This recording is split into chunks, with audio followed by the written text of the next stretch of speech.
distritos, ¿no? Luego tenemos lo que es la división política del Estado plurinacional. Nosotros conocemos, ¿no? Que Bolivia, ay, voy a hacer ingresar a los colegas, a ver. Mm, Conocemos que Bolivia se organiza territorialmente en cuantos, en 9 departamentos, ¿no?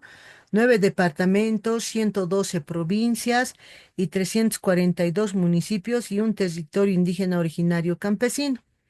Entonces, los departamentos se dividen en 9, ¿no? 9 departamentos, cada uno con su respectiva propia capital y gobierno regional.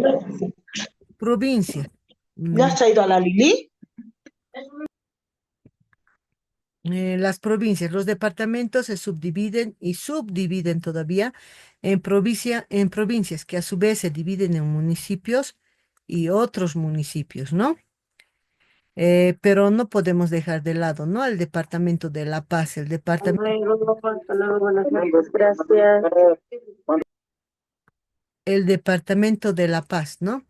El departamento de La Paz, según estimaciones del INE, del último INE, ¿no? Aproximadamente en el 2017, ¿cuánto tenían de habitantes? 2 millones. 2.862.000 habitantes tenía el departamento de La Paz, que contaba conformado por sus 20 provincias y 87 municipios, de los cuales 56 se han categorizado en el área rural y 31 en el municipio del área urbana, ¿no?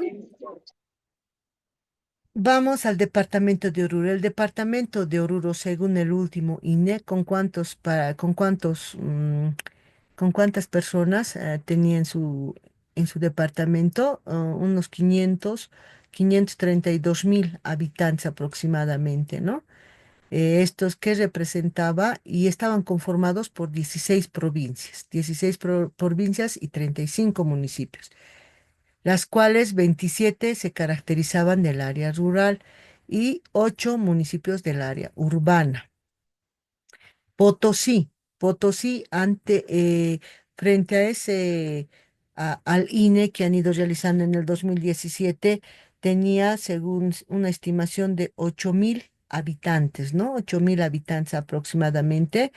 ¿Cuántas provincias tienen? Tienen 16 provincias y 40 municipios, de las cuales 26 son del área rural y 14 del municipio del área urbana, que también colindan a los diferentes departamentos, ¿no? Con los cuales también hemos ido escuchando hace unos meses atrás, cuando estaban haciendo el saneamiento de tierras y estaban peleando, ¿no? Por las áreas rurales, respectivamente, tanto rureños como potosinos.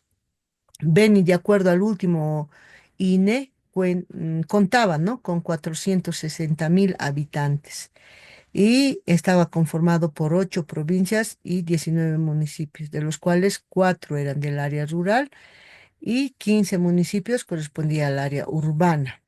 De la misma manera, este departamento, ¿no? Es donde más ha existido esto del saneamiento de tierras, que se han ido apropiando, les podría decir, ¿no? O más que todo, no gente boliviana, sino gente extranjera.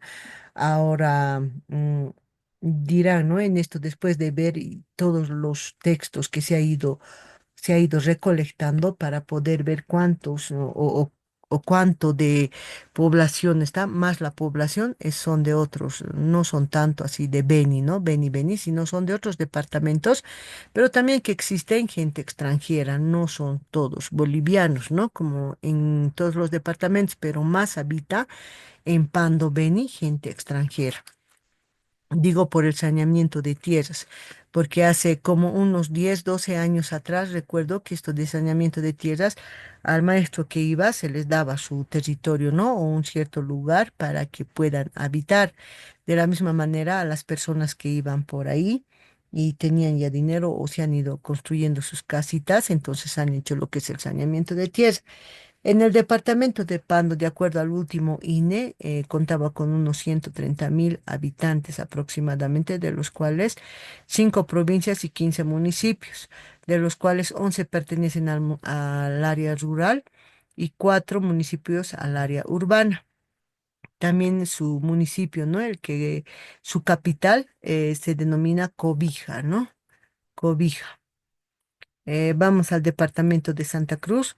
En el departamento de Santa Cruz, de acuerdo al último INE, cuenta con 3.150.000 habitantes, ¿no? De acuerdo al último INE.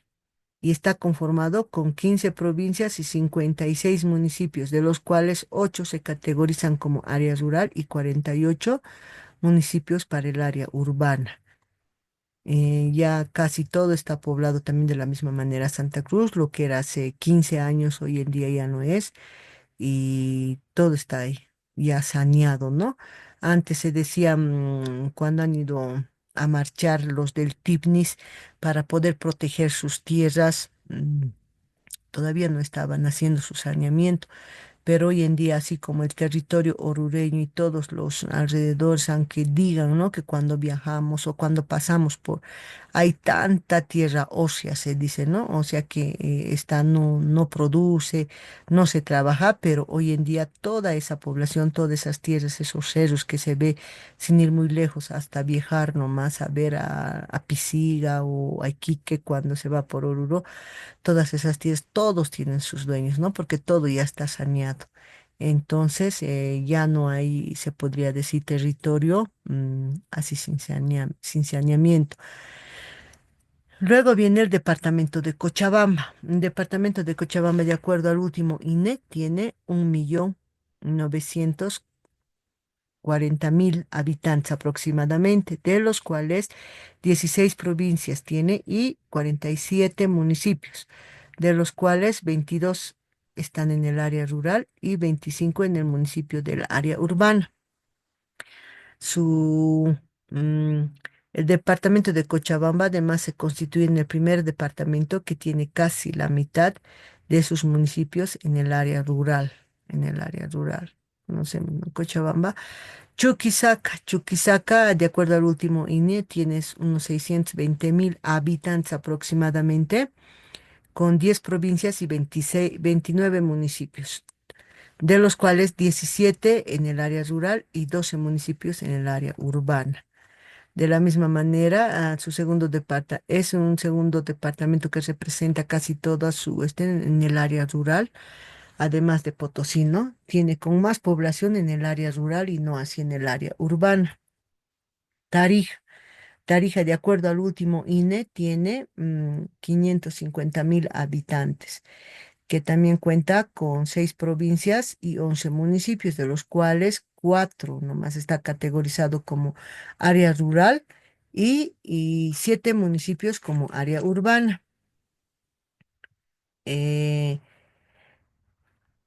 como área urbana. Luego viene esos son, ¿no? Los 9 departamentos que nosotros tenemos y con los cuales son diferentes, que tiene una población aproximada. El departamento que más población tiene y que más municipios tiene, el departamento de Santa Cruz, ¿no? Y luego viene el departamento de La Paz, luego Cochabamba. Entonces es donde hay más población, pero que ya está, ¿cómo se llama? Saneado todos sus...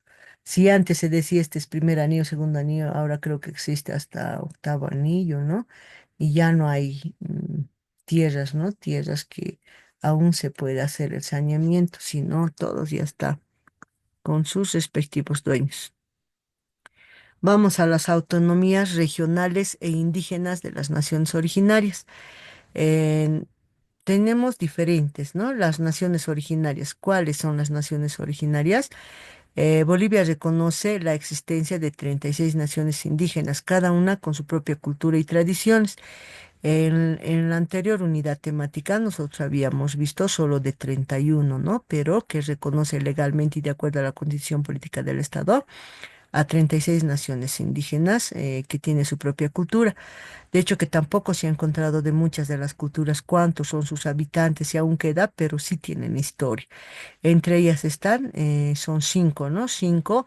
¿Por qué solo hemos hablado de 31? Porque son de 5 que todavía no se ha ido encontrando lo que es su cultura pero sí se ha ido viendo que cuentan con un mínimo de habitantes, ¿no? De 3 habitantes, 4 habitantes, entonces no se puede decir que no es una cultura, sí es una cultura, solo que aún no tiene su historia.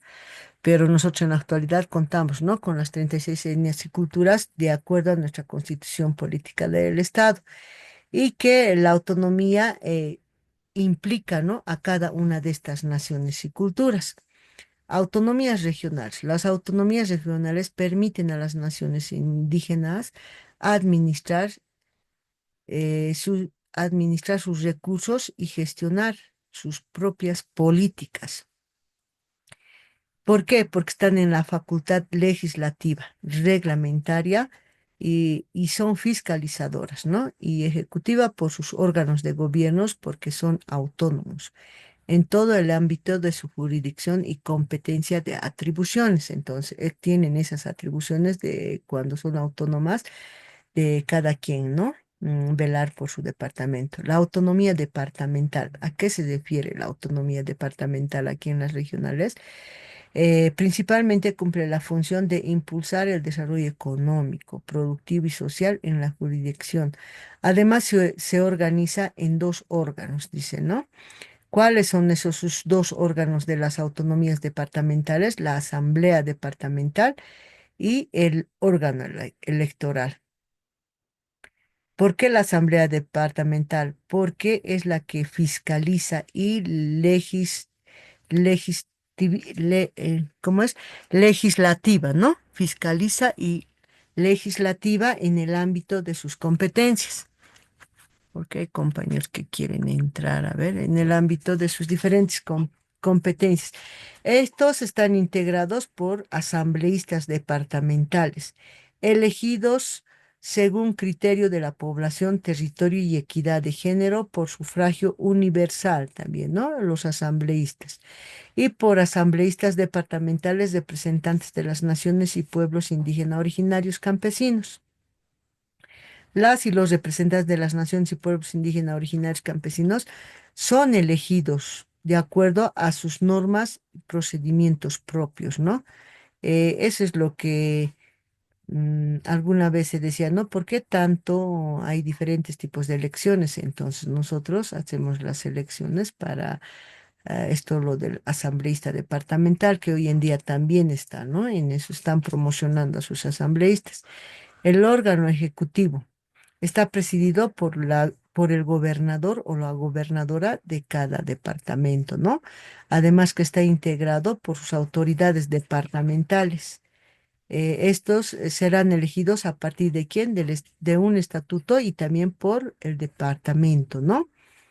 El gobernador o la gobernadora, el gobernador o la gobernadora será elegido por sufragio universal en lista separada de los asambleístas. Los asambleístas son elegidos también, ¿no? En cada departamento y también los gobernadores. Entonces, a eso se refieren las autonomías regionales. Mm, También tiene un consejo municipal, ¿no? ¿Cuál es el consejo municipal? ¿Y cuál es su tuición de este consejo municipal? Tiene facultad fiscalizadora y legislativa en el ámbito de sus competencias. Está integrado por concejalas y concejales electos, ¿no? Electos. Esto donde presiden en la alcaldía, ¿no? Antes se denominaba honorable alcaldía, ¿no? En las alcaldías, ¿no? Y esto también van presidiendo de acuerdo a, esto más que todo es autónomo, ¿no? Y van siendo elegidos por un sufragio universal los representantes de las naciones y pueblos indígenas originarios. Es lo que debería de ser. Pero una vez que hemos ido haciendo las elecciones, aquí en los municipios han ido subiendo, ¿no? De acuerdo a lo que han ido ganando cada partido político. Pero lo que dice, ¿no? En nuestros textos, en nuestros textos así originarios de lo que debería ser o en su política interna es que de cada región, de cada municipio debería ser un, ¿no? Elegido, así nominado un concejal un concejal, pero hoy en día tampoco se ve esos elementos, ¿no? Sino que hemos infringido en ciertas normativas. Pero ¿quién regula todo esto, no? ¿Quién regula? Tendría que estar presidido por el Poder Judicial, pero hasta hoy en día siguen esos elementos, ¿no? Que todavía no están siendo eh, superados. Vamos a lo que es a los transterritorial de las naciones originarias. ¿A qué se refiere esto? Las transterritoriales, las naciones indígenas originarios tienen territorios que trascienden las fronteras administrativas, a menudo se extienden por varios y varios departamentos o provincias. ¿A qué se refiere? Que en muchos departamentos existen, ¿no? De los otros departamentos, por ejemplo, en la ciudad de Santa Cruz. E incluso cuando les llaman estos collas han venido a colonizarse aquí, ¿no? La mayoría de Oruro, que es lo que le ha hecho surgir al departamento de Santa Cruz, han ido por esos lugares, no solamente por esos lugares, sino la mayoría también de Oruro, si nos vamos a estos lados de, al lado mm, de lo que es al lado sur, ¿no? Las personas de Chipaya han ido emigrando lo que es a Chile. Y de la misma manera han ido a trabajar y han ido a surgir y han ido a diferentes fronteras, ¿no? ¿Para qué? Para que se vaya extendiendo lo que es sus provincias, ¿no? Y por qué no decirlo, ¿no? Incluso hay unidades educativas que vienen desde Chile o desde Quique, ¿no? Denominado Iquique, que vienen a recoger a los niños para llevarles al otro lado. Les llevan por un tiempo, ¿no? Para que vayan a estudiar. Y como es su estudio también allá, es un poco más comunitario, más participativo, eh, y además que están protegidos, ¿no? Por sus leyes. Esto, ¿por qué les digo? Porque yo sí he visto lo que a los niños les trasladan, ¿no? Y ya tienen así sus convenios donde si bien en nuestro territorio boliviano, en el área rural de nosotros, aunque con dos, con tres, está un maestro itinerante, ¿no? Un maestro itinerante trabajando con las diferentes áreas o también con su niña o niño, ¿no? Por el mismo hecho de poder hacer estudiantes, ¿no? De poder tener estudiantes. Pero hay muchos niños y niñas y muchos padres y madres de familia que optan para llevar a sus niños a otros lugares, depende a qué les ofrecen de acuerdo a su formación o tal vez algunos en recursos también, ¿no?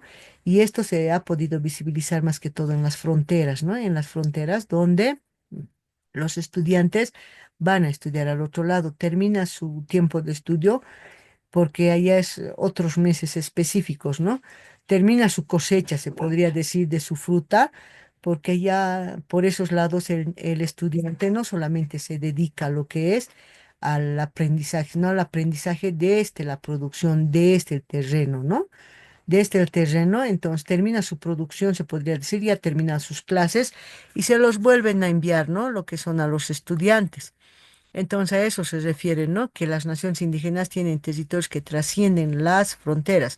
Ahora, no solamente es las personas, sino que nuestro currículo, lo que hoy en día está vigente en educación regular, de la misma manera trasciende las diferentes fronteras. ¿Por qué? Porque nuestro currículo es flexible y el currículo se va adecuando de acuerdo al contexto. Por eso es la misma currícula y cuando existe o dice elaboración de diferentes textos, miren, no se está refiriendo o de la comunidad o del municipio de Tiraque o del municipio de Chipaya, no, sino se está refiriendo a toda. Por eso se dice que es transitable nuestro currículo. Entonces también se ha ido pensando en eso, ¿no? En eso han hecho sus políticas de gobierno, que este currículo sea de netamente transitabilidad, ¿no? Ahora, ¿por qué les digo eso? Es algo bueno, ¿no? Que ha hecho la ley 070, porque en las otras leyes este currículo no estaba así, sino que nosotros nos abocábamos, ¿no? En los diferentes textos. ¿Y estos textos de dónde venían? Venían de otros departamentos. En cambio, ahora con este currículo que tiene que trascender a las diferentes y tiene una transitabilidad de los 9 departamentos y de las 36 etnias y culturas, se podría decir, como textos didactizados donde se coloca o se llena de acuerdo al contexto donde yo como maestra y con mis estudiantes me encuentro, ya sea en en los valles, en el trópico, o en el altiplano, ¿no? Ahora viene lo que es la transterritorialidad. Reconoce el derecho de las naciones indígenas a mantener sus conexiones culturales y sociales en sus territorios ancestrales. Aquí lo que viene es ese principio, no sé si ustedes han escuchado, principio de personalidad y principio de territorialidad, ¿no? ¿Por qué? Porque tiene el ser humano, ¿no? Su principio de territorialidad y principio de personalidad. Yo como persona, mi origen es quechua, pero mi principio de territorialidad, porque ahora no estoy, digamos, en Quechua, no estoy en Cochabamba, pero estoy en el departamento de Oruro, estoy en el departamento de Santa Cruz, entonces se tiene que respetar mi territorialidad, ¿no? Y mi principio de personalidad, yo siempre voy a llevar el quechua, ¿no? El quechua y que yo también puedo ahí, ¿no? Enseñarles o compartir, ¿no? Mi quechua. Pero también tengo que yo, ahí viene lo que es este principio eh, el principio de personalidad, donde yo te enseño, tú me enseñas, ¿no? Entonces eso se mantiene. Por eso se decía que hay muchos maestros que cuando van a trabajar a Beni, a Pando, entonces aprenden lo que son el takana, las diferentes idiomas, ¿no? Y el maestro que sale de un altiplano como es el Aymara, el Quechua, entonces va compartiendo lo que es su principio de territorialidad, su transterritorialidad y su principio de personalidad. Entonces es así como se va trascendiendo lo que fue nuestra lengua, ¿no? Vamos a lo que es el reconocimiento de la transterritorialidad. Es crucial para la preservación de la identidad cultural y la autodeterminación de las naciones indígenas. Ya, ¿qué quiere decir esto? Que mm, se tiene que ir preservando, ¿no? Lo que es nuestra cultura. Ya les decía en el 2, ¿no? El principio de personalidad y territorialidad. Si yo voy a otro departamento, entonces tengo mi principio de personalidad y mi principio del territorio que estoy en ese momento es otro. Entonces yo tengo que respetar mi cultura, mi nación, mi personalidad y hacer conocer y que todos conozcan cuál es mi identidad cultural, ¿no? ¿Para qué? Para autodeterminarme de qué nación vengo, de qué cultura vengo, y para que los demás también así vayan conociendo, ¿no? Porque, a ver, sería bonito, ¿no? Que al altiplano venga un maestro de Pando, de Puerto Rico, ¿no? Que venga para Oruro, digamos, ¿no? Entonces, ¿cuál será su cultura? Entonces, esa es, ¿no? Eso es lo que tal vez los del altiplano vemos, ¿no? Cuando están defendiendo algún trabajo, ellos vienen específicamente a hacernos conocer de su cultura y qué dificultades tienen. No es lo mismo. Esto viene, lo que no es lo mismo, los tiempos, las estaciones son las mismas, ¿no? Las estaciones, pero los tiempos no es lo mismo, porque de repente en esos lugares se enseña desde las 7 de la mañana hasta las 10 por el mismo hecho que su clima no les acompaña. Pero sin embargo, si eso se hace en los departamentos del altiplano, no sucede lo mismo. Entonces, todas aquellas costumbres y tradiciones que tienen y respetando sus diversas culturas es lo que nos caracteriza, ¿no? Por eso se dice que nuestra currícula y nuestros principios territoriales trascienden por las diferentes fronteras, ¿no? Trascienden por las diferentes fronteras y de la misma manera está elaborado lo que es nuestra currícula. nuestra currícula. Vamos continuando. Ahora viene las ecorregiones de Bolivia. ¿Cuáles son las ecorregiones de Bolivia? Tenemos la andina, amazónica y la chaqueña, ¿no? Pero ¿cuáles son? La región andina alberga montañas, altiplanos y valles, ¿no? Mm, y valles. Y valles con una rica biodiversidad y ecosistemas únicas. Entonces, es necesario, ¿no? De acuerdo a ciencias sociales, nosotros ir conociendo, ir determinando lo que son las zonas, ¿no? La zona andina, amazónica y la chaqueña. ¿Por qué? Porque tenemos y contamos con diferentes bosques, ¿no?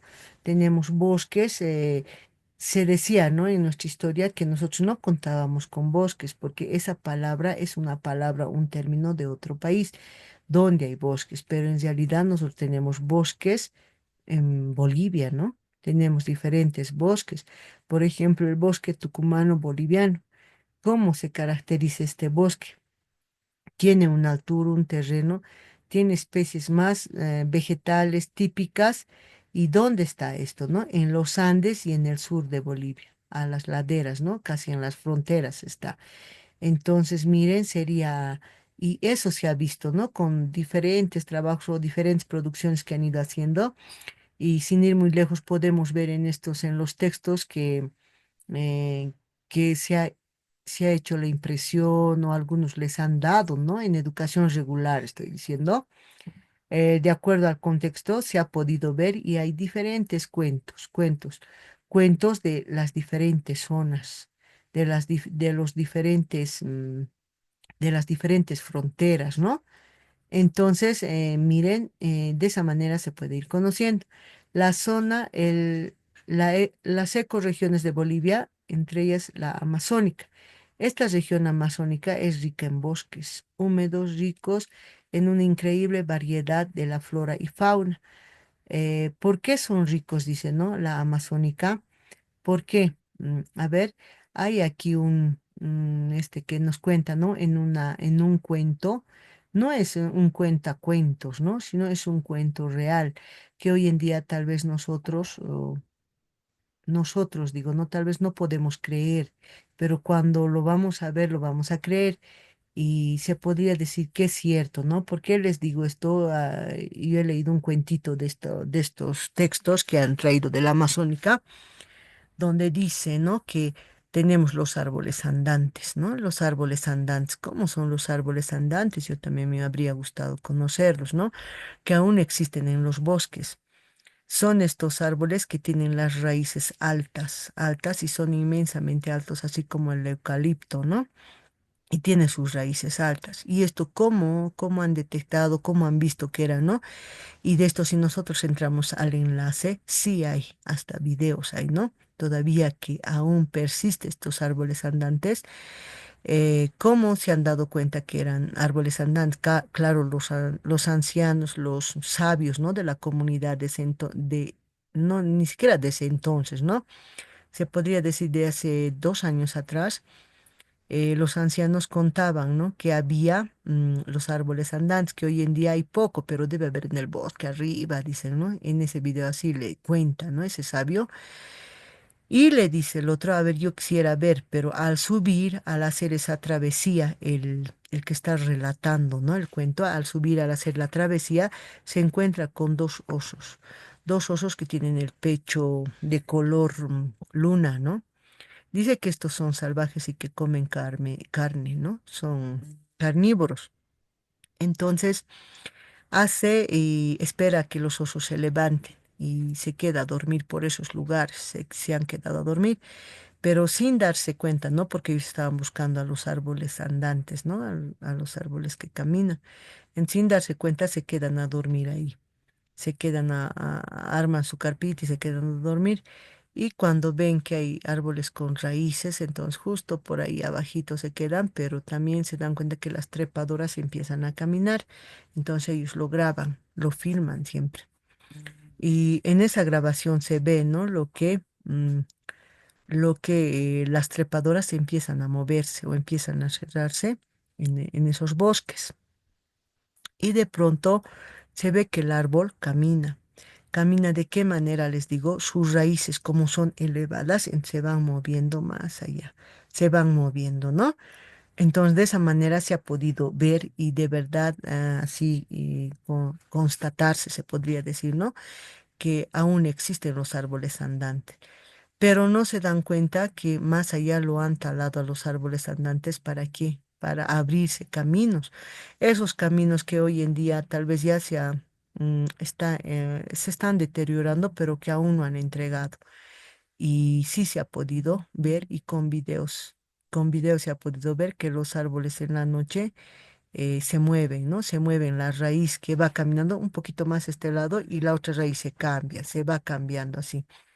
Entonces, miren, aún hay una rica historia por ese lado y se puede ver que todo tiene vida, que los bosques tienen vida, que las plantas, ¿no? Las plantas sobre todo y que sí se pueden mover de un lugar a otro.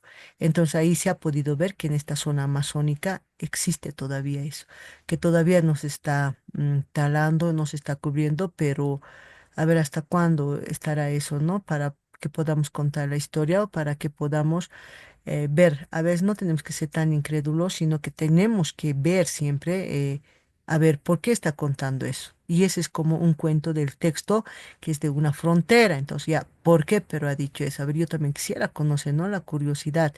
Pero si no puedo ir hasta ahí, entonces tengo que buscar los videos, ¿no? Y hay en un video donde el sabio le están entrevistando y él dice, sí, se mueve, pero eso pasa en las noches, pasan en otros tiempos, así están hablando, pero que por ahí hay cultura, incluso ni siquiera hay, ¿no? Agua de las vertientes directamente a los ancianos, ahí se ve en el video, ¿no? Todo lo que le entrevistan y es interesante, ¿no? En estas zonas amazónicas.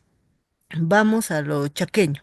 La región chaqueña se caracteriza por pastizales, sabanas, bosques secos, con una gran fauna adaptada a los climas áridos, ¿no? Es un chaco serrano, ¿no? Se encuentra sobre todo el sur de Bolivia, incluye una gran cantidad también de bosques, ¿no? Bosques y agrupaciones de arbustos que se pueden observar sobre todo en las laderas de las montañas. Ahora, ¿qué viene aquí en la zona de la región chaqueña?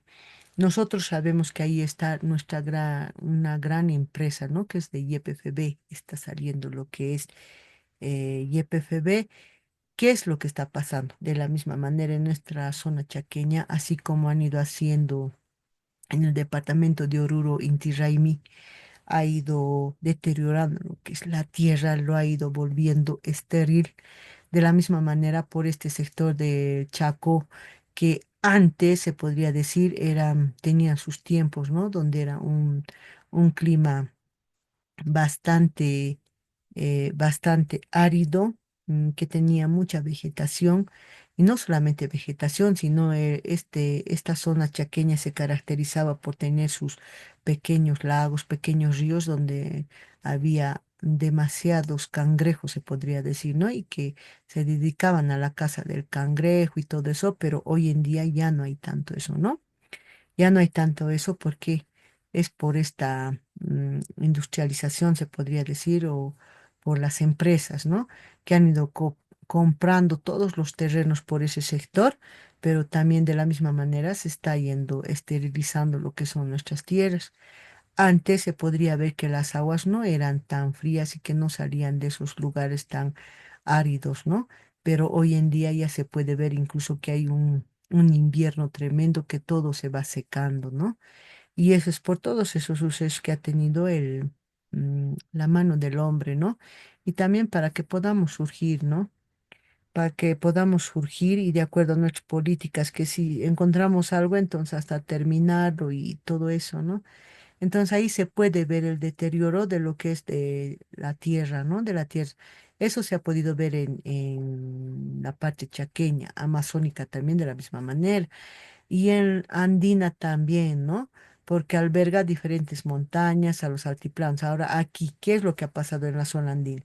De la misma manera, a ver, ya no se puede encontrar esas arenas que teníamos en las montañas, ¿no? Esa arena, una arena que era especial, ¿no? Ahora más que todo se puede ver. mm, las arenas en lugares alejados, donde casi no hay tanta movilidad, ¿no? A diario, pero en esa zona se puede ver, pero ya no es arena siempre de nuestra región altiplánica, ni valles, ¿no? Es otro tipo de arenas. Y esto, ¿qué es lo que ha pasado? De la misma manera, la zona, y sin ir muy lejos, ¿no? En el departamento de Oruro antes se hacían, ¿no? En las zonas donde habían arenas, hacían imágenes grandes de Cristo, no sé, de actores, ¿no? Hacían diferentes imágenes. Pero hoy en día ya no se puede ver eso, ¿no? Ya no hay esas grandes montañas de arena. Ahora en esta otra zona sudoeste también se podía ver grandes montañas de arenas, los arenales, decían, ¿no? Pero hoy en día tampoco, ya no hay esas montañas. Sin esas montañas ya se han ido perdiendo, tal vez por lo que han ido necesitando, ¿no? También las personas para ir construyendo lo que son los diferentes parques, sus diferentes viviendas, entonces ya se está perdiendo todo eso. Estamos perdiendo, se podría decir, ¿no? Todos esos elementos que nos caracterizaban. Vamos a lo que es el otro. La Asamblea Constituyente. ¿A qué se refiere la Asamblea Constituyente? Ya cuando a partir de lo que de los cuatro poderes, la Asamblea Constituyente, eh, Bolivia tiene sus raíces en una marcha, ¿no? De todos los indígenas de las tierras bajas. No solamente esto viene en la 2006, como dicen, ¿no? En la imagen, sino que este es un proceso de mucho más antes, ¿no? De mucho más antes, cuando las tierras bajas en 1990, ¿qué ha sucedido en 1990? Estaba liderada por figuras como Ernesto Noé y Marcial Fabricano y Tomás Ticuazú, quienes han exigido un territorio y dignidad, ¿no? Y dignidad. ¿Por qué han exigido un territorio y dignidad? Han ido a la Asamblea del Pueblo, ¿no? Esto más que todo, ¿dónde era? En Guaraní, en esos lugares de las amazónicas, ¿no? Han hecho un llamado público siempre ellos. ¿Para qué? Para hacer una gran marcha, ¿no? Han hecho un llamado público para organizar, para que nazca lo que es esta Asamblea Constituyente. Entonces, ¿qué es lo que ha pasado? Esta Asamblea Constituyente ha sido conformado por las diferentes organizaciones. ¿Para qué? Y aquí ha habido una gran marcha, ¿no? En 1990 para que esta Asamblea Constituyente nazca y que sea una defensora de todas las comunidades aledañas, ¿no? A los 9 departamentos, que tiene que haber esta voz en esta Asamblea Constituyente de cada uno de ellos. Tiene que haber participación de todas las comunidades. ¿Qué tienen que hacer? Tienen que ir reflejando todas las demandas de todos los sectores, tienen que hacer conocer. En 1990 aún no se conocía de todos los sectores, ¿no?